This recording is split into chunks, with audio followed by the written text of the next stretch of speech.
Salam əziz abituriyentlər, hər vaxtınız xeyir olsun. Allahdan hər birinizə zehin açılığı arzulayıram. Bir şey yadda saxlayın ki, çəkilən zəhmət mütləq şəkildə öz bəhrəsini verəcək. Sizə çətin yolda uğurlar arzulayıram.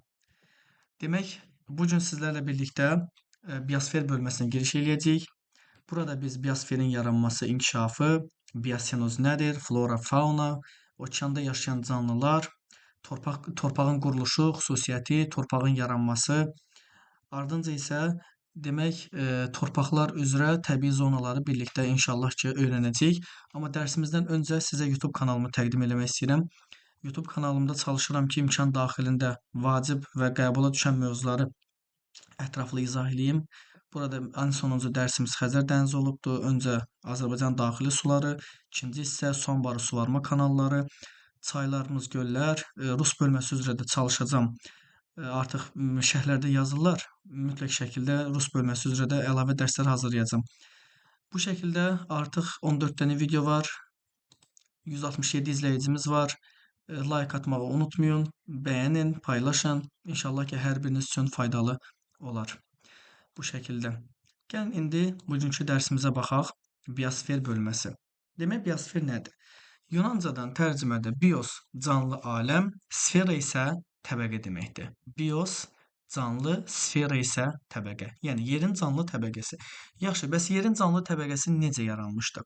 Yerin canlı təbəqəsi günəş enerjisi, litosfer, atmosfer və hidrosferlə birlikdə qarşılıqlı əlaqə nəticəsində yaranmışdı. Məsələn, yerin digər planetlərdən fərqi nədir? Deyək ki, Mars planetini götürək. Marsda litosfer var, atmosfer var, hətta Marsın qütblərində hidrosfer var, günəş enerjisi də var, amma canlı aləm yoxdur. Səbəbi bunların bir-biri ilə qarşılıqlı əlaqədə sinxronizasiya olmamasıdır.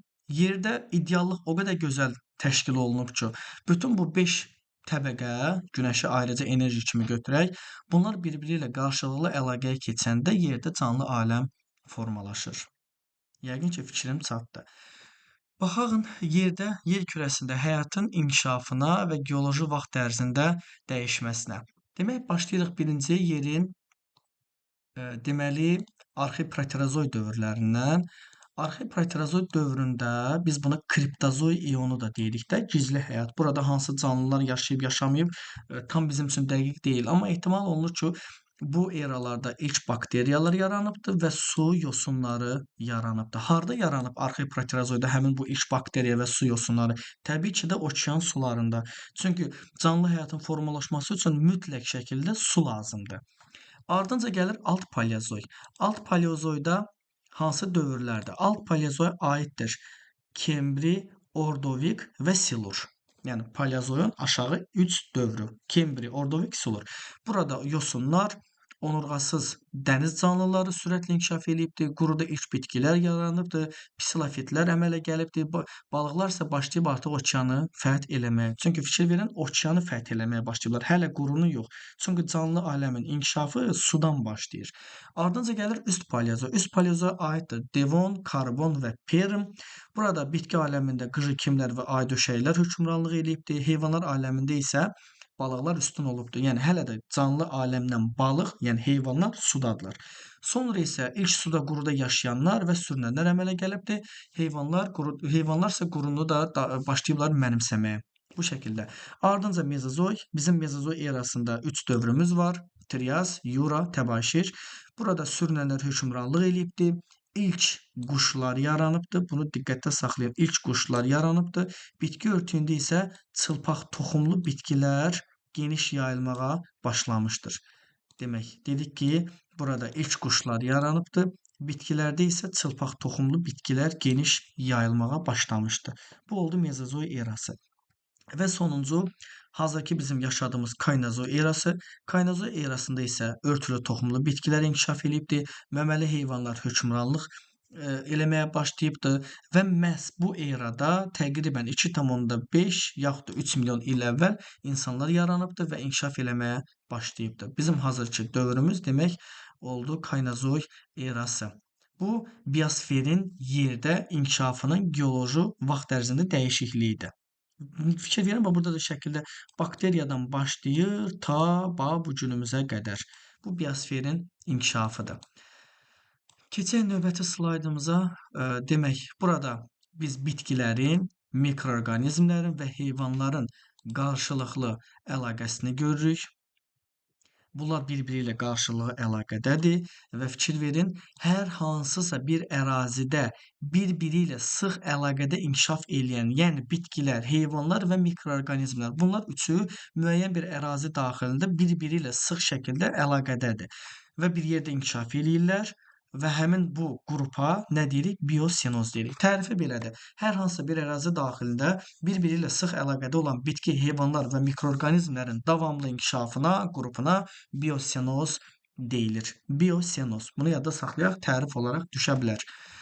Daha sonra bizim burada baxmalı olduğumuz demək, günəş enerjisinin çox və yaxud da az düşdüyü ərazilərdir. Günəş enerjisinin bol olduğu ekvatorial, subekvatorial, subtropik, tropik enliklərdə bitkilər və heyvanlar aləmi zəngin, günəş şüalarının kiçik bucaq altında düşdüyü qütbyanı ərazilərdə isə heyvanlar aləmi demək zəif inkişaf eləmişdir. Bu şəkildə. Ardınca alimlər deyir, müəyyən eləyib ki, dünyada 1,5 milyondan çox heyvan növü olduğu halda bitkilərin növünün sayı 15 mindən artıq deyil. Yəni 1,5 milyon heyvan növü var, amma bitkilərin sayı heç 500 mindən çox deyil.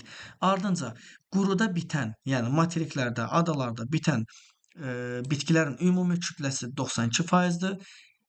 Demək, heyvanlardan çoxdur. Yəni quruda yaşayan, quruda inkişaf edən bitkilər heyvanlardan çoxdur. Suda isə, okeanlarda isə əksinə. Okeanlarda heyvanlar demək bitkilərdən çoxdur. Quruda 92% bitki, 8% heyvanlar aləmi, okeanlarda isə əksinə 94% heyvanlar aləmi, cəmi 6% isə bitki aləmidir. Bu şəkildə. Burada bizə daha vacib olan belə bir şey yoxdur. Keçən torpağa. Torpaq nədir? Deyir ki, yer qabığına münbit olan bitkilərin, heyvanların, iqlimin, relyefin, suyun və yer səthindəki dağ süxurlarının bir-birinə qarşılıqlı sürətli təsir göstərməsi nəticəsində əmələ gələn üst laya, üst hissəyə torpaq deyilir. Belə bir alimlər də belə bir nəticəyə gəlib ki, yer səthinin torpaq örtüyünün cəmi 1 santimetrlik qatının yaranması üçün 100 il vaxt lazımdır. Başqa sözlə desək, torpaq yer qabığının, yəni çökmə süxur qatının üst nazik və məhsuldar qatıdır. Torpağı da öyrənən elmin adı torpaqşünaslıqdır. Torpaqşünaslıq. Yaxşı, bəs burada baxaq görək torpaq hansı təsirlər nəticəsində yaranır? İqlimin təsiri nəticəsində yaranır, aşınmanın təsiri nəticəsində yaranır, mikroorqanizmlərin təsiri nəticəsində yaranır, yeraltı suların, səth sularının, yəni çayların, flora, faunanın, bitki və heyvanlar aləminin, antropogen təsiri, yəni insan təsiri, relyef, dağların, düzənliklərin və təbii ki də zaman da burada rol oynayır. Biz burada baxacağıq, demək bizə daha vacib olan aşınmaya. Aşınma nədir? Aşınma süxurların xarici qüvvələrin təsiri ilə aşınıb, parçalanıb başqa bir əraziyə çökdürülməsi prosesidir. Yəni süxur xarici qüvvələrin təsiri ilə, deyək ki, küləyin, yağışın, suyun, buzlağın, bunların təsiri ilə aşınır, parçalanır, xırdalanır. Bu aşınma prosesidir. Süxurlar da xırdalananda zaman keçdikcə torpağa qarışır və torpağın bir hissəsinə çevrilmiş olur. Ardınca mikroorqanizmlərə baxaq. Mikroorqanizmlər bakteriyaları deyək ki, hər hansısa bir canlı ölərsə, həmin mikroorqanizmlər canlının parçalanmasını sürətləndirir və həmin parçalanmış süxur qatları isə torpağa qarışmış olur. Ardınca baxağın, demək, yeraltı sulara. Yeraltı sular həm mənfi, həm müsbət mənada təsir göstərə bilər. Əgər yeraltı sular şorsuludursa, məsələn, bizim Kür-Araz ovalığımız, Şirvan düzü, Mil düzü, Muğan düzü, Cənub-Şərqi Şirvan, Salyan, bu düzənliklərdə, Qarabağ düzündə demək olar, bu düzənliklərdə yeraltı sularımız şordur, duzludur yəni. Və normadan artıq yağış yağanda bu yağan yağış suları yeraltı sulara qarışır, qurut sularının səviyyəsini artırır, duzlu qurut suları isə yer səthinə qalxaraq demək, torpaqları şoranlaşmaya məruz qoyur. Bəzi ərazilərimizdə isə yeraltı sularımız şirindir. Məsələn, Samur dəvəçi ovalığı, Qanıq Əyriçay vadisi, Lənkəran ovalığı. Bu ərazilərdə yeraltı sular şirin olduğundan həmin ərazilərdə intrazonal landşaft yaranıbdır. Yəni müəyyən bir ərazi daxilində həmin əraziyə xas olmayan bir təbii landşaft yaranır. Yəni meşəlik yaranır. Torpaq şoranlaşmır, əvəzində isə meşə zolağı yaranır deyək də bu şəkildə. Bu da müsbət təsiridir. Ardınca baxaq flora, faunaya. Bitkilər, heyvanlar aləmi. Bunların çürüntüləri zaman keçdikcə torpağa qarışır, suxurlarla birləşir və həm də biz bilirik də adətən məsəl üçün payız dövründə xəzan olanda həyətimizdə çox adam həmin yarpaqları yığmır. Səbəbini də soruşanda deyir ki, torpaq onsuz da qış dövrü üçün yaza qədər çürüyəcək, torpağa qarışacaq və torpağın münbitliyini artıracaq. Bunlar flora və faunadır. Bitkilərin də, heyvanların da zaman keçdikcə çürüntüləri torpağa qarışır, torpağın münbitliyini artırır. Ardınca baxaq relyef amilinə. Relyef amili biz bilirik ki, relyef dağlar düzənliklərdir və dağlarda torpağa əmələ gəlmə prosesi meyilli olduğuna görə, ərazi meyilli olduğuna görə torpağa əmələ gəlmə prosesi çox ləng gedir. Və burada torpaq qatı toplanmır, yaranmır. Olsa belə çox nazik təbəqə yaradır. Düzənlik ərazilərimizdə isə, yəni baxın fikir verin, burada belə bir meyilli ərazi çəkirəm. Bu dağlıq ərazidir. Burada suxurlar toplana bilmir. Aşınır, parçalanır, tökülür aşağı. Bu isə düzənlik ərazidir. Və belə bir düzənlik çəkirəm. Buradan gələn suxurlar gəlir düzənliklərə aşınır. Nəticədə dağlarda torpağa əmələ gəlmə prosesi ləng, düzənliklərdə isə sürətlə gedir. Mənası budur. Növbəti, bunu silim. Demək, növbəti antropogen təsirdir. Antropogen təsir nədir? Antropogen təsir insan təsiridir. İnsanın da müsbət və yaxud da mənfi təsirləri ola bilər torpağa əmələ gəlmə mərhələsinə. Deyək ki, Abşeron yarımadasında neft çıxarılırsa, torpaqlar, əgər nefti saf şəkildə çıxartmırlarsa, sızma olursa, torpaqlar çirklənir. Yaxud da deyək ki, Daşkəsən dəmir filizinin çıxarıldığı yerdə demək, torpaq çirklənməyə məruz qalır. Bu insanın, yəni antropogen təsirin mənfi tərəfləridir. Müsbət tərəfi nədir? Müsbət tərəfi də deyək ki, məsələn, Kür-Araz ovalığında kollektor sistemi çəkirlər, kanaldır. Yeraltı duzlu suları sızdırır ora, həmin duzlu suları isə kollektor vasitəsilə aparır, demək, hara? Xəzər dənizinə. Torpağı şoranlaşmadan təmizləyir. Yaxud da deyək ki, meşə zolağı salınır, kol bitkiləri əkilir, sahil bərkidici ağaclar əkilir, fitomeliorativ tədbirlər görülür. Bu da insanın təbiətə, torpaq əmələ gəlməyə müsbət təsiridir. Yəni yaxşı mənada müsbət təsiridir. Ardınca zaman bayaq dedim ki, 1 santimetr torpaq qatının yaranması üçün nə lazımdır? 100 il vaxt lazımdır. Cəmi 1 santimetrlik qatın yaranması üçün 100 il vaxt. Ardınca iqlim. İqlim də nədir? İqlim günəş şüalarının düşmə bucağından birbaşa asılıdır. İqlimə aiddir temperatur, rütubət və temperaturla rütubətin dəyişməsindən asılı olaraq torpağa əmələ gəlmə prosesi sürətli yaxud da ləng gedə bilər. Deyək ki, bitkilər və heyvanlar aləminin zəngin olduğu ekvatorial, subekvatorial, mülayim enliklərdə iqlim normal olduğu üçün, deyək ki, insanın yaşaması üçün, bitki heyvanlar aləminin yaşaması üçün yaxşı olduğu halda burada torpağa əmələ gəlmə prosesi sürətli gedir, amma iqlimi soyuq olan ərazilərdə, qütbyanı ərazilərdə arktik, antarktik, subarktik, subantarktik, ardınca götürək səhralıqları, tropik səhraları, Böyük Səhra, Liviya, Nubiya, Kalahari, Nami, Böyük Nəfud, Kiçik Nəfud, Dəşti Kəvir, Dəşti Lut, sonra Rubəlxali, Təklə Məkan, nə qədər səhra desək, hamısında iqlimin quraq olması torpağa əmələ gəlmə prosesini ləngidir. Yəqin ki, fikrimi çatdıra bildim. Bu da oldu demək iqlimin təsiri, torpaq əmələ gəlmə göstərdiyi təsir. Sonra baxaq burada torpaq profilinə. Torpaq profilində 4 qat ayrılır.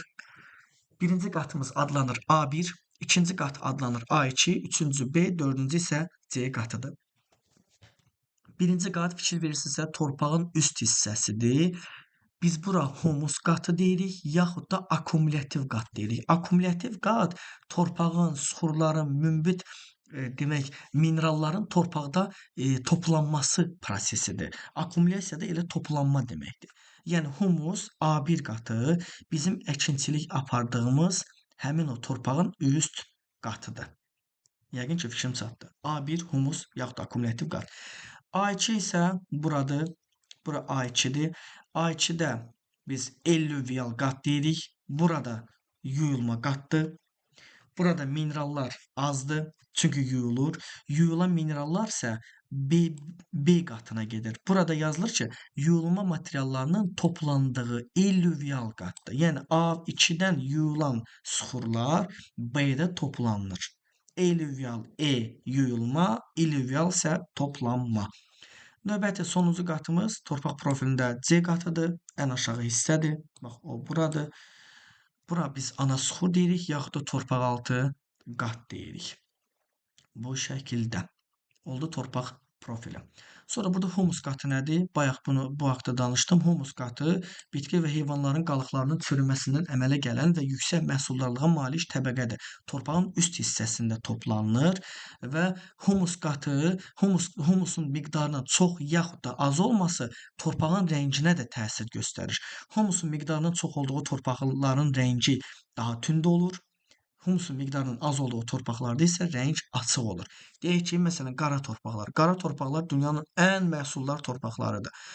Fikir verin, rəngi tündür. Niyə? Çünki humusun miqdarı çoxdur. Amma bozsəmən torpaqları, yaxud da boz torpaqlar, yəni səhra torpaqları.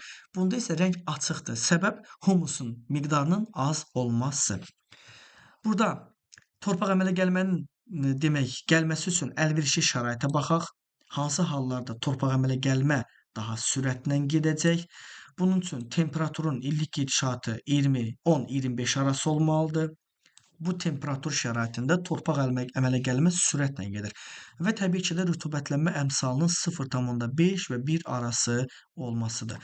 Bəs rütubətlənmə əmsalı nədir? Rütubətlənmə əmsalı illik yağıntıların miqdarının buxarlanma qabiliyyətinə olan nisbətidir.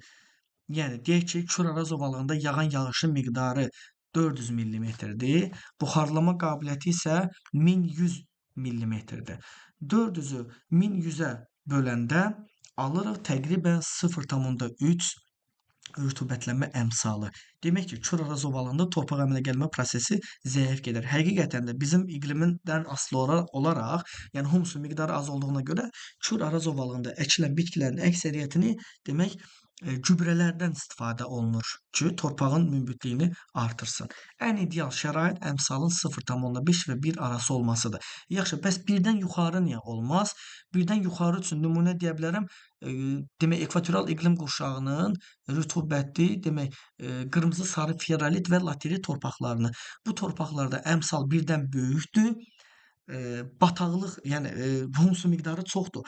Amma yağışın normadan artıq çox yağmağı torpağın üst hissəsində olan humus qatını yuyub apardığına görə həmin torpaqlar əkinçiliyə yararlı deyil. Ona görə də deyirik ki, ən ideal şərait 0,5 və 1 arası əmsaldır. Belə, sonra baxaq əsas iqlim tiplərimizə, onların coğrafi yayılmasına. Demək, ekvatordan qütblərə doğru aydın məsələdir ki, iqlimin günəş şüalarının düşmə bucağının dəyişməsi torpaqların da fərqli olmasına gətirib çıxarır. Ekvatordan qütblərə doğru gedəndə bizi burada ekvatorda qarşılayır qırmızı, sarı feolit torpaqlar. Bu ekvatorial iqlim qurşağının xarakterik torpağıdır. Ardınca gəlir sadəcə qırmızı feolit torpaqlar. O burada nəzəbsə qeyd olunmayıb. Qırmızı feolit torpaqlar, o da ekvatorial iqlim qurşağındadır, dəyişkən rütubətli meşələrdə. Ardınca gəlir qırmızı qonur və qırmızı sarı torpaqlarımız. Qırmızı qonur, qırmızı sarı. Bu torpaqlar yayılıb subekvatorial və tropik iqlim qurşağının dəniz iqlim vilayətində. Xatırlayırıqsa, biz dünyanın iqlimini keçəndə deyirdik ki, tropik iqlim qurşağının 2 dənə tipi var. Tropik səhra və tropik dəniz. Tropik səhralar bizim bildiyimiz tipik səhralarımızdır, qumlu səhralardır. Tropik dənizlər isə tropik iqlim qurşağı daxilində materiklərin şərq hissəsində yayılmışdır. Yəni, məsələn, Madaqaskarın cənubu, Böyük Sualici silsilə, Avstraliyanın şərqidir. Fikir verirsiniz, Braziliya yaylasının Atlantik sahil hissəsi, Mərkəzi Amerika, Böyük Antil, Kiçik Antil adaları, Florida yarımadasının cənub hissəsi, bunların hamısı nə gedir? Tropik dəniz gedir. Ardınca ekvatordan uzaqlaşdıqca boz qonur, boz səmən şoran torpaqlardır. Bura, demək, bu torpaqlar yayılıb tropikin kontinentalında, yəni səhrasında, subtropikin səhralarında, subtropik kontinental və mülayim iqlim qurşağının kəskin kontinentalında Yəni yenə səhralarında. Deyək ki, Qobi səhrası. Qobi səhrası mülayim iqlim qurşağının səhrasıdır. Yaxud da Qaraqum səhrası mülayim iqlim qurşağının kəskin kontinental tipinin səhrasıdır. Orada yayılıb boz, bozqonur və boz çəmən şoran torpaqlar. Ardınca gəlir bizi qarşılayır sarı torpaqlar. Sarı torpaqlarımız rütubətli iqlim şəraitində yayılıb. Buna aiddir subtropika mussonu və mülayimin mussonu. Yəni yadda saxlayın, musson iqlim tipi üçün xarakterik olan torpaq sarı torpaqlardır. Ardınca bizi subtropik iqlim qurşağının codyarpaqlı meşələr təbii zonasının torpağı qarşılayır, qəhvəyi torpaqlar. Fikir verin, formalaşdığı iqlim qurşağı subtropikin Aralıq dənizi iqlim tipidir. Yəni Aralıq dənizi sahilləri, Cənubi Amerikanın mərkəzi, Çilinin mərkəzi Cənubi Amerikada, Avstraliyanın cənub-qərbi, ardınca Afrikanın cənub-qərbi, ABŞ-ın Kaliforniya ştatı, yəni ABŞ-ın qərb hissəsi, Sakit Okean sahilləri. Aralıq dənizi iqlim tipi və torpaq da nədir? Qəhvəyi torpaqlardır. Ardınca davam eləyək. Subtropikdən sonra gəlir artıq mülayim iqlim qurşağı. Burada bizi qarşılayır qara, şabaldı və açıq qəhvəyi torpaqlar. Qara torpaqlarımız xarakterikdir. Demək, mülayim kontinental və subtropikin kontinentalı üçün. Buna ayrıca baxacağıq. Ardınca mülayimin dənizinə keçəndə bizi qarşılayır burada qonur torpaqlar. Fikir verin, əsasən mülayim dəniz iqlim tipində. Ümumiyyətlə uşaqlar, bir şey qeyd edeyim. Biosfer bölməsi bizi məcbur eləyir ki, biz qaydaq atmosfer bölməsinə və orada dünyanın iqlim qurşaqlarını və iqlim tiplərini təkrarlamış olaq. Fikir verin, deyirik ki, bayaq iqlimlə əlaqədar olaraq müxtəlif torpaq tipləri yaranır. Fikir versəz, deyirəm mülayim dəniz iqlim tipi və qarşısına yazır qonur torpaqlar.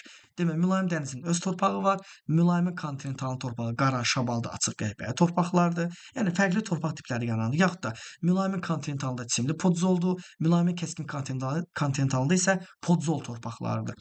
Yəni fərqli iqlim tiplərindən asılı olaraq fərqli torpaq tiplərimiz yaranır. Sonra növbəti gəlir çimli podzol. Çimli podzol demək aiddir mülayimin kontinentalına, podzol torpaqlar isə aiddir kəskin kontinentala. Subaksik iqlim qurşağında bizi qarşılayır tundra qleyli, tundra bataqlıq və tundra çəmən torpaqları. İstifadəyə yararsız torpaqlarda daimi donuşduq üçün fikrim burada yazır. Əkinçilik üçün əlverişli deyil. Səbəbi iqlimin soyuq olmasıdır. Torpaq ilin böyük hissəsi don vəziyyətində olur. Orada heç bir əkinçilikdən söhbət gedə bilməz. Və ibtidai torpaqlar. İbtidai torpaqlarımız arktik və antarktik səhralardadır. Şimal buzlu okean üzərində olan adalarda Nova Zemlya, Severna Zemlya, Spitsbergen, Frans Yosef, Kanada Arktik arxipelaqı, Qrenlandiya adası. Burada ibtidai torpaqlar yayılıb və Antarktida materikində də ayrıca ibtidai torpaqlar deyirik. Bu oldu demək bizim ekvator xəttindən qütblərə doğru torpaqlarımızın dəyişməyi, torpaq tiplərinin dəyişməyi. Demək, baxaq burada təkrar nəyə? Ekvatoriala. Ekvatorda qırmızı sarı ferrolit, latilit torpaqlar, subekvatorialda qırmızı qonur, qırmızı sarı, ardınca tropikin kontinentalı, subtropikin kontinentalı, kəskin kontinental mülayimin, burada boz, bozqonur, boz çəmən şoran torpaqlardır. Ardınca subtropikin mussonu ilə mülayimin mussonunda sarı torpaqlardır. Subtropikin Aralıq dənizi iqlim tipində qəhvəyi torpaqlardır.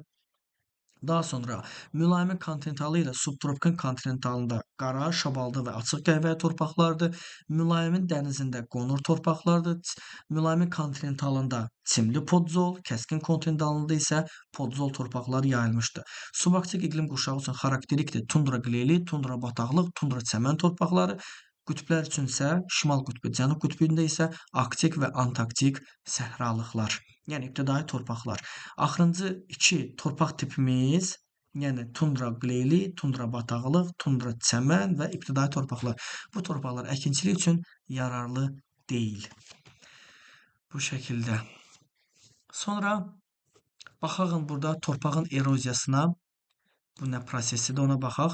Deyir ki, torpaq örtüyünün təbii amillərin, yəni axar suların, küləyin, bitki örtüyünün təsiri ilə parçalanması, dağılması, yuyulması prosesi torpaq eroziyası adlanır. İnsanlar da həmçinin torpaqlardan daha çox istifadə elədikləri üçün insanların da təsiri var torpağa, yəni torpaq eroziyasına. Sadəcə biz buna antropogen təsir deyirik, yaxud da antropogen eroziya deyirik. Çünki buna insan təsir göstərir. İnsanın fəaliyyəti nəticəsində torpaqlar eroziyaya məruz qalır. Biz buna antropogen eroziya deyirik. Sonra burada bilməli olduğumuz şeylər nədir? Deməli, fikir verin, yazır ki, demək, antropogen təsir nəticəsində məhsuldarlığı aşağı düşmüş torpaqların münbitliyini artırmaq üçün kompleks tədbirlər həyata keçirilir. Yəni, deyək ki, insan torpaqdan istifadə eləyir, torpağın istifadəsi torpaqda mineralların azalmasına səbəb olur, torpağın münbütlüyü azalır. Bu halda insan başqa bir yollara əl atır. Biz buna kompleks tədbir deyirik. Və insan neynir? Torpağa üzvü gübrə vurur, mineral gübrələr verilir, yamaclar eninə şumlanır, orada süni terraslar yaradılır, yəni pilləvari relyef forması. Ardınca tarla qoruyucu, meşə zolaqları salınır və təbii ki də bunu keçmişik kollektor drenaj şəbəkəsi yaratmaqla torpaqlardan şoranlıqlar yuyulur, çıxarılır və nəticədə torpağın münbitliyi başlayır artmağa. Və bu proseslərin hamısının cəminə biz torpaq meliorasiyası deyirik. Yəni yamacların eninə şumlanması, terraslaşdırılma, tarla qoruyucu meşələr salmaq, kollektor drenaj şəbəkəsi yaratmaq, şoranlıqları yumaq. Bunların hamısı nə məqsədləndir? Bunların hamısının məqsədi torpaqların məhsuldarlığının yüksəldilməsinə yönəlmiş tədbirlərdir. Və həmin tədbirlərin cəmsinə biz torpaq meliorasiyası deyirik. Bunu yadda saxlayın. Torpaq meliorasiyası. Ardınca bizə burada lazım olanlardan rekultivasiyadır. Rekultivasiya nədir? Rekultivasiya istifadəsi demək məhv olmuş torpaqlardır. Yəni insanın təsərrüfat fəaliyyəti nəticəsində, faydalı qazıntıların çıxarılması nəticəsində torpaqlar öz münbitliyini itirir, tamamilə məhv olur və belə torpaqların da yenidən bərpası prosesinə rekultivasiya prosesi deyilir. Rekultivasiya. Bunu yaddan çıxartmayaq. Bir də burada bilmirəm niyə düşməyib, kəskin parçalanmış istifadəyə yararsız torpaqlar da bedlentlər adlanır. Azərbaycanda bedlentlər hardadır? Ceyran çöl, Acınoğur, Qobustan, Abşeron və Naxçıvanın müəyyən bir hissəsində. Bu torpaqlar kəskin parçalanmış relyefdir və buradakı olan torpaqlar istifadəyə yararsızdır. Həm də bedlentlərin olduğu yerdə yarğan qobu şəbəkəsi də yaranır. Xatırlayırsınız, deyirdik ki, yarğan qobu şəbəkəsinin ilkin mərhələsi şırımdır, şırımdan sonra yarğan olur, yarğandan sonra isə qobuya çevrilir. Və həmin yarğan qobu şəbəkəsinin inkişaf elədiyi yer Qobustan, Ceyrançöl, Acınoğur və Naxçıvan Muxtar Respublikasında yayılmışdır. Bu şəkildə. Burada nə izah eləmək istəyirəm sizə uşaqlar? Deməli, təbii zonanı izah eləmək istəyirəm. Torpaqların keçdik. Baxın təbii zonaya. Təbii zona nədir? Təbii zona yerin quru səthində oxşar temperatur, oxşar rütubətləmə şəraiti, eyni növ torpaq örtüyü, bitki və heyvanlar aləminə malik olan nəhəng təbii kompleksdir. Yəni biz təbii zona nəyə deyirik?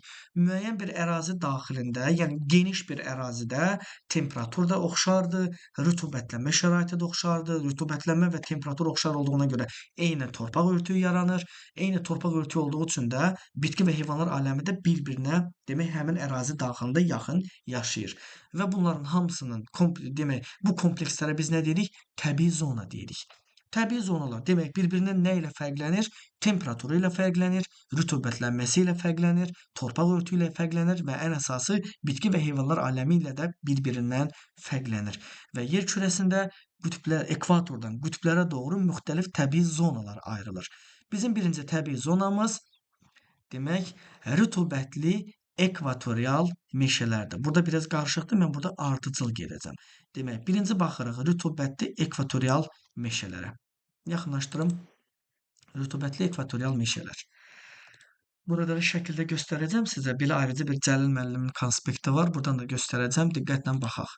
Demək, rütubətli ekvatorial meşələr. Ekvatorial meşələrə həm də çoxyaruslu meşələr deyirlər. Demək, bu iqlim ekvatorial meşələr yayılıb hansı iqlim qurşağında? Ekvatorial iqlim qurşağında.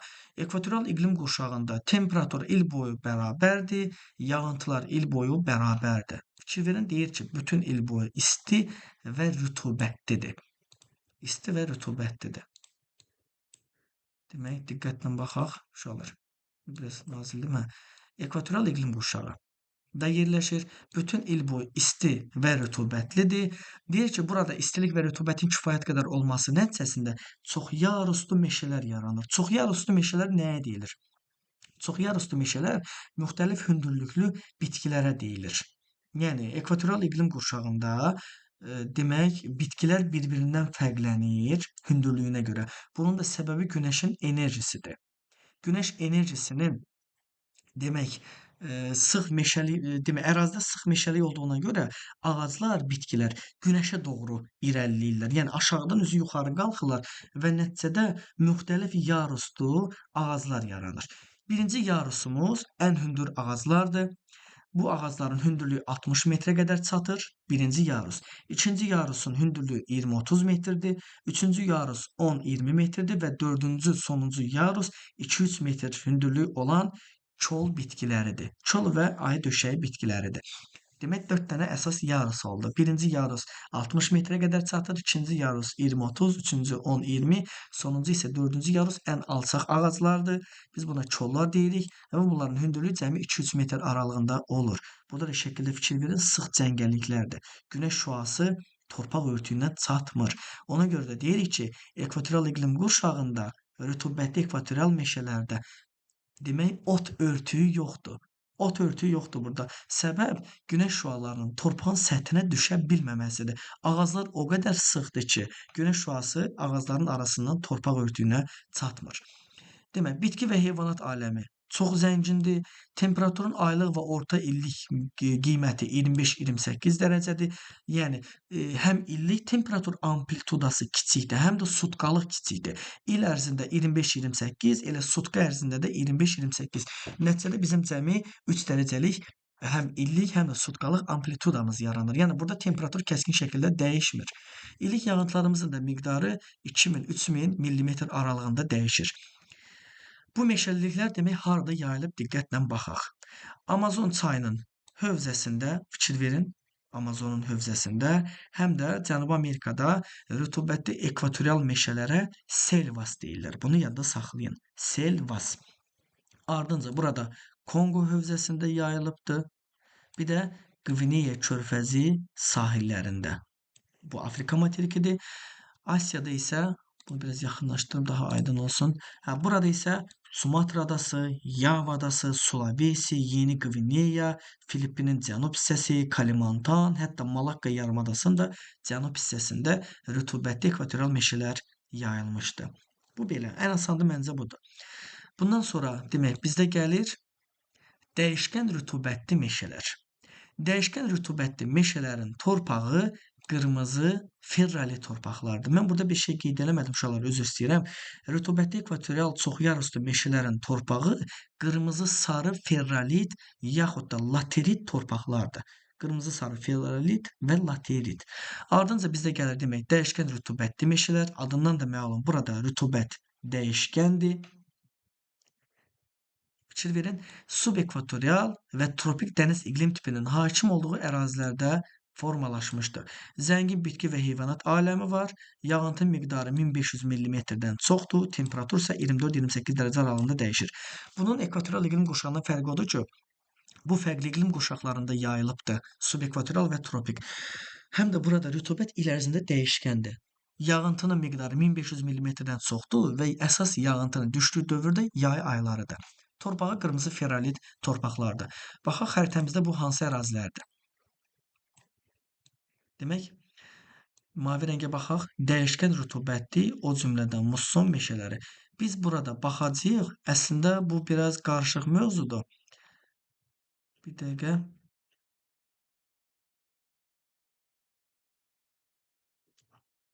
Bunu burada bütöv izah eləyəcəm. Demək, subekvatorial və tropik. Baxaq uşaqlar, haralarda yayılıbdır. Demək, Cənubi Amerikada Qviana yaylasında, Cənubi Amerikada Braziliya yaylasının müəyyən bir hissəsində, Cənubi Amerikada Braziliya yaylasının Atlantik sahili ovalıq hissəsində, yəni ovalıq da deyirəm, üzr istəyirəm, Atlantik sahili hissəsində. Ardınca Mərkəzi Amerikada Yucatan yarımadası, bu ərazilərdə. Daha sonra Şimali Amerikada burada Musson meşələri yayılıbdır, amma burada həm demək tropikdir, həm də subtropik musson meşələridir. Ona görə mən bayaq orada axtarırdım, tapmadım orada. Ardınca Cənubi Amerika, demək Afrikada rütubətli ekvatorial meşələrin hər iki tərəfində, həm şimalında, həm də cənubunda dəyişkən rütubətli meşələr yayılıb. Ardınca Madaqaskar adasının şərq hissəsində yayılıbdır. Səbəbi cənubdan gələn passat küləkləridir. Həmçinin burada da Avstraliyada passat küləkləridir. Böyük su ayrıcı silsilədə yayılıbdır. Fikir verin. Həm də burada Cape York yarımadası ki var. Bunu silin, biraz daha aydın olsun. Demək, burada uşaqlar Cape York yarımadasının olduğu yer, bax bu ərazi. Burada 2 dənə təbii zona var. Cape York yarımadasının Sakit Okean hissəsində, yəni bu sağ tərəfdə Sakit Okean hissəsində dəyişkən rütubətli meşələrdir. Sağ hissəsində isə bax, burada göstərim. Baxın, deyib burada. Burada isə savanna və seyrək meşələr təbii zonasıdır. Yəni bir yarımadada 2 dənə təbii zona var. Ardınca burada böyük su ayrıcı silsiləni qeyd elədik. Yeni Zelandiyanın şimal adasında var. Ardınca bu da Hindistan yarımadasının qərb hissəsində, Cənub-Şərqi Asiyada Hind-Çin yarımadası müəyyən hissəsində, həmçinin Böyük Çin düzənliyində və burada yuxarı Rusiya ərazisinə qədər gedir. Buralar açığı mülayimlə subtropika mussonudur. Onu ona görə qarışdırmaq istəmirəm. Bizə lazım olan dəyişkən rütubətli meşələrdir və bu meşələr də əsasən ekvatorial iqlim qurşağının həm şimalında, həm də cənubundadır. Bu şəkildə. Oldu demək, dəyişkən rütubətli, o cümlədən musson meşələri. Temperatur 24-28 dərəcə aralığında dəyişir. Ardınca dəyişkən rütubətli meşələrdən sonra keçirik savanna və seyrək meşələrə. Şəkildən də aydın olur ki, fikir verin, savannalar hündür boylu otlardır, meşələrsə, seyrək meşələrsə tək-tək ağaclardır. Burada sıx meşəlik var, burada isə ot örtüyü çoxdur, əvəzində ağac azdır. Biz buna savanna və seyrək meşə təbii zonası deyirik. Demək, hansı iqlim qurşağında yayılıbdır? Ən əsas subekvatorial iqlim qurşağı, qismən də tropik iqlim qurşağında formalaşır. Bu iqlim qurşağının xüsusiyyəti odur ki, yay ayları isti və rütubətli keçir, qış ayları isə isti və quru keçir. Yayın rütubətli, qışın isə quru keçməsi, il boyu temperaturun isti olması, ən yaxşısı bu da mouse'la göstərim. İl boyu temperaturun isti olması, ağaclara nisbətən isə çox hündür boylu ot örtüyünün formalaşması bu demək təbii zona üçün xarakterikdir. Ağac az olduğuna görə, yəni rütubət kəskin şəkildə dəyişir. Yayda yağış yağır, qışda isə quraqlıq olur və burada olan heyvanlar daimi olaraq 2 aylıq, 3 aylıq demək rütubətin bol olduğu yerə köç eləyirlər. Sonra deyir ki, savanna və seyrək meşələr təbii zonasında hava kütlələrinin hərəkəti ilə bağlı olaraq 2-3 ay yağıntısız dövr yaşanır, yerdə qalan aylar isə rütubətli keçir. Şimal yarımkürəsində bu dekabr, yanvar, demək dekabr, yanvar, fevral aylarıdır, qış ayları. Cənub yarımkürəsində isə iyun, iyul, avqust ayıdır, qış ayları. İlk yağıntı rejimi ilə bağlı yaranan quraqlıq dövründə heyvanlar quraq ərazilərdən rütubətli ərazilərə miqrasiya edirlər, yəni yerlərini dəyişirlər. Səbəb rütubətin az olmağıdır. Ardınca bu təbii zonada ot örtüyünün çox olması ilə bağlı olaraq burada çoxlu sayda ot yeyən heyvanlar və bu ot yeyən heyvanlarla qidalanan yırtıcılar yaşayır. Yağıntının miqdarı isə 1200-1500 millimetr aralığında dəyişir. Rütubətlənmə əmsalı isə 1-ə yaxındır. Yəni iqlim nə çox quraqdır, nə çox ifrat dərəcədə rütubətlidir. Baxaq indi savanna seyrək meşələrin yayıldığı ərazilərə. Birinci baxaq demək Cənubi Amerikaya. Cənubi Amerikada ekvator xəttindən şimalda olan savanna seyrək meşələrinin adı Lianosdur. Lianos. Bax bu ərazidə demək ekvator xəttindən şimalda olan savanna seyrək meşələr burada Lianos adlanır. Ardınca burada demək Mərkəzi Amerikada yayılıbdır savanna seyrək meşələr. Hətta burada Kuba adasında belə savanna seyrək meşələr zonası yayılmışdır. Daha sonra ekvator xəttindən cənubda olan savanna və seyrək meşələrə isə kampos deyirlər. Diqqətlə baxın. Burada bayaq dedim ki, rütubətli ekvatorial meşələr yayılıbdır və bu rütubətli ekvatorial meşələrə biz selvas deyirik. Bu rütubətli həmişəyaşıl ekvatorial meşələrdir.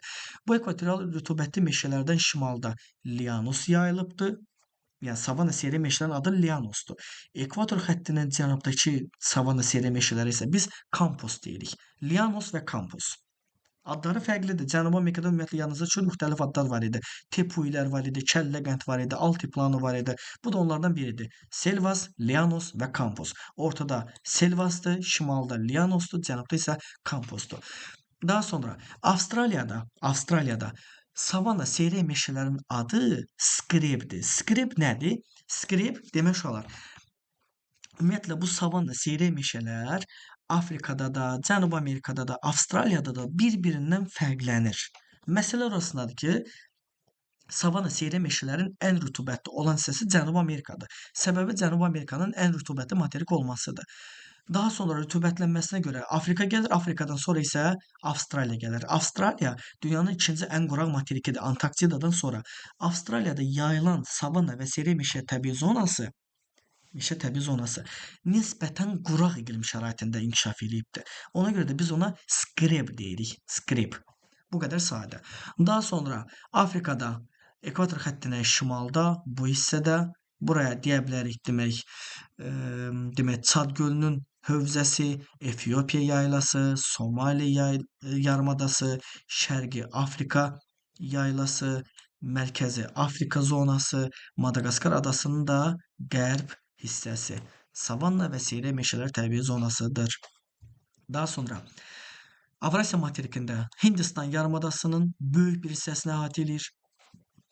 Bir də tala-tala şəklində Hindçin yarımadasında da demək savanna və seyrək meşələr təbii zonası yayılmışdır. Bu şəkildə. Məncə bundan da aydın oldu. Keçək növbəti təbii zonamıza. Növbəti təbii zonamız səhra və yarım səhralardır. Aydın məsələdir. Bəlkə də ən asan təbii zonadır. Bütün səhralıqlarımızda bizim demək istər tropik səhralarımız olsun, istəyir mülayim səhrası, istəyir subtropik səhrası. Bunların hamısında demək iqlim quraqdır, yağıntıların miqdarı çox azdır və quraqlığa davamlı bitkilər və quraqlığa davamlı istiyə dözümlü demək heyvanlar yaşayır. İndi gəlin baxaq buna xırdalığına qədər. Demək, səhra yarımsəhralarlıq ərazilər təbii zonası yayılıb subtropik, tropik və mülayim iqlim qurşaqlarının daxili rayonlarında. Nəyə görə daxili? Çünki materiklərin daxili hissəsinə rütubət çatmır. Rütubətin çatışmaması isə burada iqlimin quraq olmasına və səhranın formalaşmasına səbəb olur. Daha sonra burada sutkalıq temperatur amplitudasının qiyməti yüksəkdir. Yəni gündüzlər temperatur çox qızır, gecələr çox soyuyur. Buna görə də səhralıq əraziyə görə torpaq əmələ gəlmə prosesi çox zəif baş verir. Yəni torpaq əmələ gəlmə demək olar ki, getmir. Daha sonra istiq və quru iqlim şəraiti olduğuna bitki örtüyü də kasıbdır və burada formalaşan bitkilər quraqlığa davamlı olduğuna görə biz bunlara kserofit bitkilər də deyirik. Kserofit. Yay aylarında qısa müddətdə efemer bitkilər bitir, 1 illik bitkilər, səhralıq nisbətən yaşıllığa çevrilir. Daha sonra isə iqlim temperatur artdığına görə və iqlim quraqlıq gəldiyinə görə həmin bitkilər də geri çəkilir. Bir də bir şey qeyd edim uşaqlar. Səhralıq ərazilərdə, bəzi ərazilərdə qurunç suları, yeraltı şirin qurunç suları yer səthinə yaxın yerləşir və nəticədə səhralığın ortasında bu şəkildə gördüyümüz kimi demək palma ağaclarından ibarət təbii mühit yaranır, landşaft yaranır da deyək ki. Və burada belə ərazilərə də biz nə deyirik? Oazis deyirik. Oazis səhrada cənnət deməkdir. Görürsünüz, hər tərəf qumluqdur, bir dənə ortada şirin su olduğuna görə palma ağacları bitir və orada olan sular şirin olduğu üçün içməyə də yararlı hesab olunur. Baxaq indi burada səhralıq qeyd olunmayıb deyəsən. Baxın. Qeyd olunub. Baxaq. Demək, sarı rəngə baxırıq. Səhra və yarım səhralıq ərazilərimiz. Demək, Avstraliyanın böyük hissəsi, Böyük Qumlu, Böyük Viktoriya, Simpson, Gibson, ardınca Afrikanın cənubunda burada bizi qarşılayır. Demək, materikin, burada qara rəngə çevirim, diqqətlə baxın. Materikin qərb hissəsində Namib səhrası, mərkəzi hissəsində isə Kalahari səhrası. Cənubi Amerikada burada bizi qarşılayır Atakama səhrası, Şimali Amerikada Kaliforniya yarımadası, Mojave, Sonor səhraları, Afrikanın şimal hissəsində materikin demək olar ki, 1/3 hissəsini əhatə edən böyük səhra qarşılayır. Burada xırda səhralardan burada demək Nubia səhrası var, bu da Liviya səhrası var, bu da demək böyük səhradır.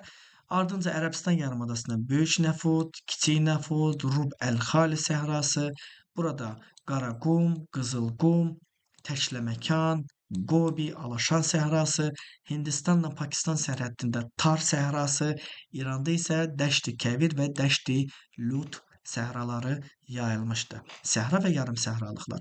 Buranın torpağı boz, bozqonur, boz səmən torpaqlardır. Səhra və yarım səhralıqlar. Keçək növbəti təbii zonamıza. Növbəti təbii zona bizdə demək cod yarpaqlı meşə və kolluqlardır. Cod yarpaqlı meşə və kolluqlar. Cod yarpaqlı meşə kolluqlar qəbula daha tez-tez düşən demək təbii zonadır. Bunu daha çox tez-tez görmüşəm testlərdə və bu təbii zona demək subtropik iqlim qurşağının Aralıq dənizi iqlim tipində inkişaf edir. Yəni harada ki subtropik iqlim qurşağının Aralıq dənizi iqlim tipi var, orada bizi qarşılayır cod yarpaqlı meşə və kolluqlar təbii zonası. Həmin təbii zona da bu xəritənin içindədir. Bunu da elə bax bu hissədən izah eləyəcəm. Demək belə. Cod yarpaqlı meşə və kolluqlar. Birinci bunun xüsusiyyətinə baxaq. Cod yarpaqlı meşə və kolluqlar təbii zonasının torpağı qəhvəyi torpaqlardır. Qəhvəyi torpaqları yayılıbdır. Bu torpaqlar demək, bu torpaqlarda yağıntıların miqdarı 600-700 millimetrdir. 1000 millimetrə qədər dəyişə bilər yayıldığı ərazidən asılı olaraq və bu iqlim tipində yağıntılar əsasən ilin demək soyuq dövründə düşür. Şimal yarımkürəsində dekabr, yanvar, fevral, cənub yarımkürəsində isə iyun, iyul və avqust aylarında demək yağıntılar həmin dövrə təsadüf eləyir. Və buna görə də bitkilər demək kəskin şəkildə yay və qış fəslində asılı olaraq kəskin şəkildə bir-birindən fərqlənir. Rütubətlənmə əmsalı isə vahiddən kiçikdir. Yəni 1-dən kiçikdir. Təqribən 0,6, 0,7-yə qədər dəyişir. Cod yarpaqlı meşə və kolluqlar. Baxaq bunun yayıldığı ərazilərə. Demək, Aralıq dənizi sahilləri, diqqətlə baxaq, Pirenej, Appenin, Balkan, Kiçik Asiya yarımadası, Krit adası, Kipr adası, İtaliyanın Sicilya adası, Korsika adası, Fransanın Sardiniya adası, İspaniyanın Balear adaları, Afrikanın şimalında Atlas dağlarında yayılıbdır. Afrikanın cənub-qərbində Kap dağlarında yayılıbdır. Bu rəngi məndən yaxşı dəyişim. Afrikanın cənub-qərbində Kap dağlarında yayılıbdır.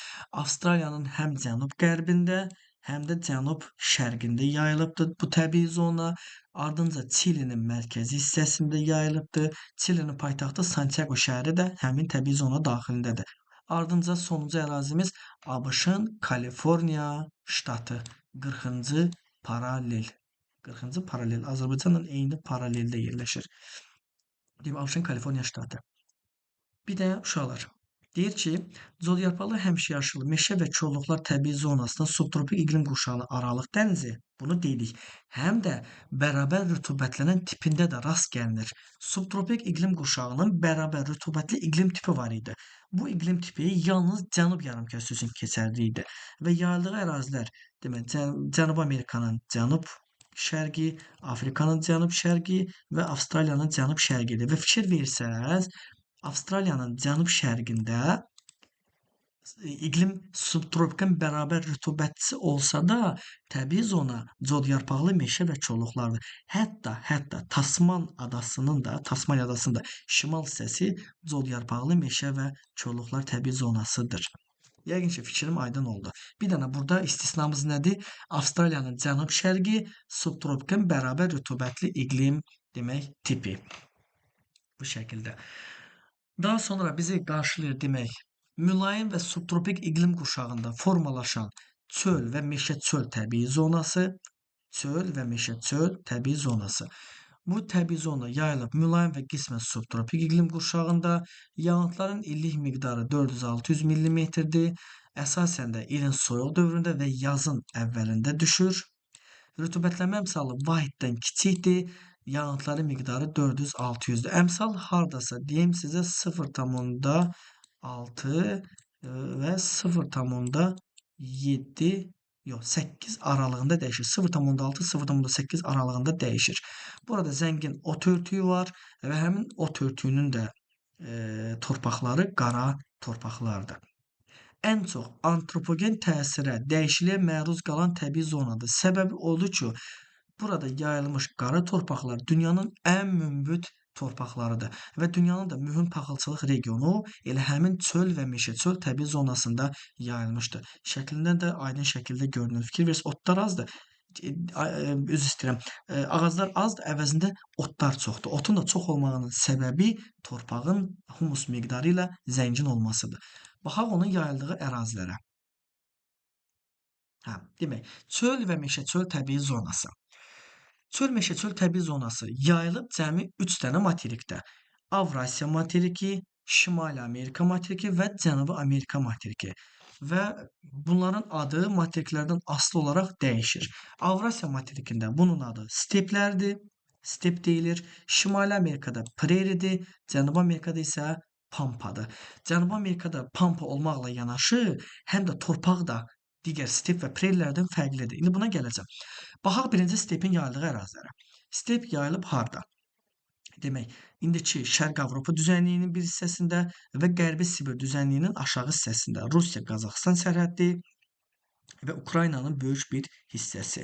Hətta Monqolistan və Çin ərazilərində də bu torpağa təbii zonaya rast gəlinir. Şimali Amerikada fikir versək, çöl meşəçöl təbii zonası enlik istiqamətində deyil, meridional istiqamətdə gəlir. Yəni yuxarıdan aşağı gəlir. Bunun səbəbi odur ki, Şimali Amerikada materikin qərb sahili boyunca bunun rəngini dəyişim, bir dəqiqə üzr istəyirəm. Materikin qərb sahili boyunca bu ərazidə dağlar meridional istiqamətdə uzanır. Dağlar meridional istiqamətdə uzandığına görə təbii zona da meridional istiqamətdədir. Yəni yuxarıdan aşağıdır. Və biz buna prerilər deyirik. Prerilər yayılıb mərkəzi düzənliklərdə, bir də Mississippi ovalığında, ABŞ və Kanada ərazilərinə də düşür. Əsas səsi ABŞ ərazisindədir. Torpaqları stepdə də, preridə də qara, şabaldı torpaqlardır. Qara və şabaldı. Cənubi Amerikada isə çöl meşəçöl təbii zonasında biz pampa deyirik. Pampa yeganə demək çöl meşəçöl təbii zonasıdır ki, yalnız subtropik iqlim qurşağında yayılıbdır. Yəni fikir verin, steplə prerilər həm mülayim, həm subtropik, pampa isə yalnız subtropikdə yayılıb. Bax, dimdə qarşınıza çıxacaq testləri işləyəndə. Demək, steplər və prerilər mülayim və subtropik, pampalar isə yalnız subtropik iqlim qurşağında yayılıbdır. Burada həmçinin materikin cənub-şərq hissəsi olduğuna görə subtropikın bərabər rütubətli iqlim tipinə düşür. Yağıntılar bol olduğuna görə pampa təbii zonasının torpağı qırmızı-qara torpaqlardır. Qırmızı-qara. Bunlar da demək, steplə prerilərdə şabaldıdır, qara və şabaldıdır. Pampalarda isə qırmızı-qara torpaqlardır. Çöl meşəçöl təbii zonası və həmin bu gördüyünüz ərazilər dünyanın mühüm taxılçılıq regionudur. Taxılçılıq əsasən bu torpaq altında inkişaf etdirilir. Bu qədər. Mülayimin demək və subtropikin çöl meşəçölü ilə bitirdik. Keçək indi mülayim iqlim qurşağının demək dəniz tipinə, yarpaqlarını tökən tipinə. Bunu silin, buna qarışmasın. Baxaq mülayim iqlim qurşağının enli yarpaqlı meşələr təbii zonasına. Bizim bildiyimiz xəzan, yəni payız xəzanı, yarpağın tökülməsi həmin bu enli yarpaqlı meşələrdə baş verir. Və bu enli yarpaqlı meşə təbii zonası əsasən mülayim dəniz iqlim tipində yayılmışdır. Mülayim dəniz. Yağıntının miqdarı 800 min millimetrdir, bəzi yerlərdə hətta daha çoxdur. Okean sahilinə yaxın olan ərazilərdə və yağan bu yağıntı 800 min millimetr il ərzində demək olar bərabər paylanıb. Burada yay ayları sərindir, müsbət 20 dərəcə, qış ayı isə mülayimdir. Yəni soyuq deyil, soyuq temperaturun mənfi olması deməkdir. Burada qış ayları müsbət 3 dərəcədir. Yəni qış aylarından ən soyuq ayın orta temperaturu müsbət 3 dərəcədir. Rütubətlənmə əmsalda vahiddən böyükdür, yağıntının miqdarı isə 800, 800-700 min millimetr aralığında dəyişir. Əmsal da vahiddən böyükdür. Baxağın mülayim dəniz, enliyarpaqlı meşələrin yayıldığı ərazilərə. Baxaq buna. Enliyarpaqlı meşələr və qarışıq. İndi burada qarışıq meşələrini birlikdə veribdir. Eybi yox. Baxaq enliyarpaqlı meşələrə. Enliyarpaqlı meşələr ABŞ-ın və Kanadanın şərq hissəsində əsas geniş yayıldığı ərazi Şərqi Avropa düzənliyi, Qərbi Avropa. Burada qarışıq meşələrə də veriblər. Yəqin ki, müəllim belə məsləhət bilibdir. Enliyarpaqlı meşələr ümumiyyətlə mülayim dənizlərdir. Bunu silin, biraz qarşılıq olmasın. Baxaq, enliyarpaqlı meşələr. Qarşığı qoyuram kənara. Birinci baxırıq yalnız enliyarpaqlı meşələrə. Enliyarpaqlı meşələr yayılıbdır. Çilinin qərb yamacında, yəni Sakit Okean sahillərində, Yeni Zelandiyanın cənub adasında, Tasmaniyanın cənub hissəsində, Yaponiyanın Hokkaido adasında, Kamçatka yarımadasının yoxsa burada tayqanı verib bunu. İqlim soyuq olduğuna görə tayqa veribdir. Neynə? Bunu tayqa kimi ayrıca götürərik. Baxaq burada Avropada İrlandiya adası, Böyük Britaniya adası, Pireney yarımadasının şimal hissəsi, Fransanın Bretan yarımadası, Danimarkanın Yutlandiya yarımadası, Almanya, Polşa ovalığı bu ərazilərdə enliyarpaqlı meşələr yayılıbdır. Ardınca ABŞ-ın şərq hissəsində, ABŞ və Kanadanın şərqində, Atlantik Okean sahilində də enliyarpaqlı meşə təbii zonası yayılıbdır. Və buranın torpaqları qonur torpaqlardır. Yaddan çıxartmayaq. Qonur torpaqlardır. Sonra keçək qarışıq meşələrə. Bu qarışıq meşələr enliyarpaqlı meşələrlə enliyarpaqlı meşələr arasında keçid zonasıdır. Yəni burada həm deyək ki, şam ağacları var, həm də enliyarpaqlı meşələr var. İkisi qarışıqdır. Əsasən mülayim kontinental tipində yayılıbdır. Bu ərazilərdə ayın orta temperaturu müsbət 15, müsbət 20-dir. Yanvarın orta temperaturu isə mənfi 15-dir. Yəni iqlim qış aylarında soyuqdur. Yağıntı miqdarı isə 400-600 və bu yağan yağıntı ilin əsasən yay aylarında düşür. Əmsal da vahiddən böyükdür. İndi baxaq qarışıq meşələrə. Qarışıq meşə demək mərkəzi düzənliklərdə, Kanadanın cənub hissəsində, ardınca Şərqi Avropa düzənliyində, Ukrayna ərazisində. Bu qədər. Qarışıq meşə təbii zonası. Mülayim, yəni fikir verin, Ural dağlarına qədər gəlir. Mülayim kontinental. Torpağı çimli podzol torpaqlardır. Çimli podzol. Sonra gəlir tayqa iynəyarpaqlı meşələr təbii zonası.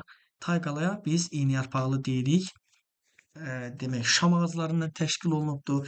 Əsasən mülayim iqlim qurşağının kəskin kontinental tipində yayılıbdır.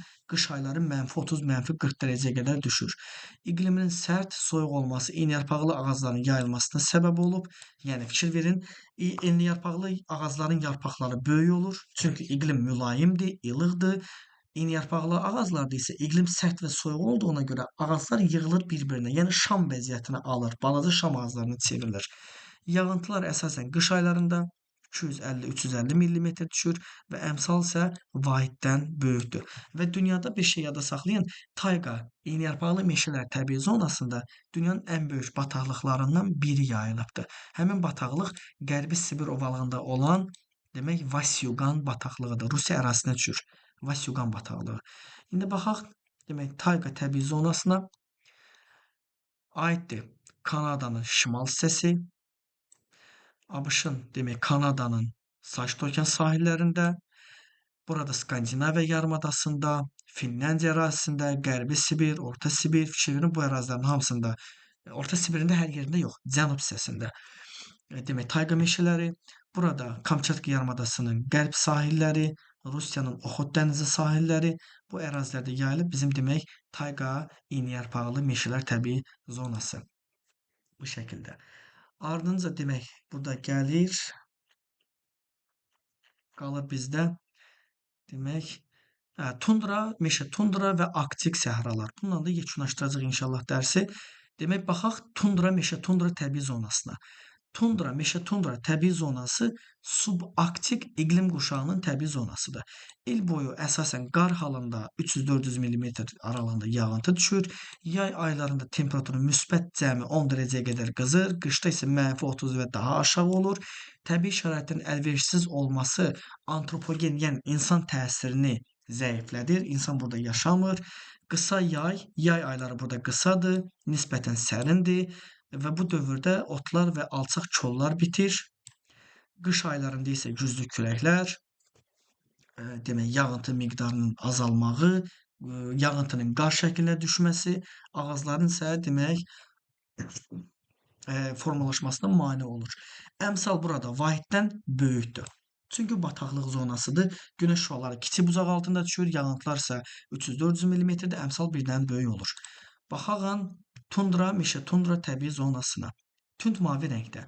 Demək, Kanadanın şimal hissəsi, Labrador yarımadası, burada ABŞ-ın demək Bruk silsiləsi, Alyaska silsiləsi, Rusiyanın şimal rayonlarında demək Orta Sibir yaylası, Qərbi Sibir düzənliyinin şimal hissəsi tundra, meşə tundra təbii zonasında yerləşir. Bir də bir şey qeyd edeyim, tundra və meşə tundra təbii zonası yalnız şimal yarımkürəsindədir. Cənub yarımkürəsində bu enliklər üzrə iqlimin soyuq olması, həm də demək qurunun olmaması bu təbii zonanın yaranmasına mane olur.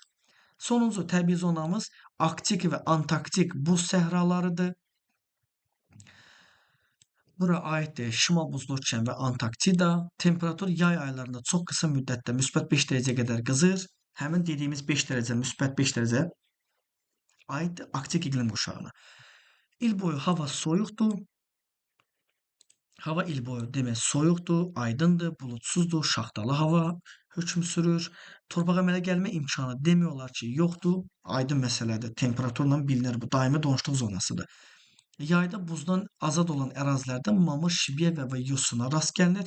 Antarktidada bu ərazilər vahələr adlanır. Yəni Antarktida vahə bayaq dedik ki, cənnət mənasındadır. Səhralarda palmalar bitir, səhranın ortasında.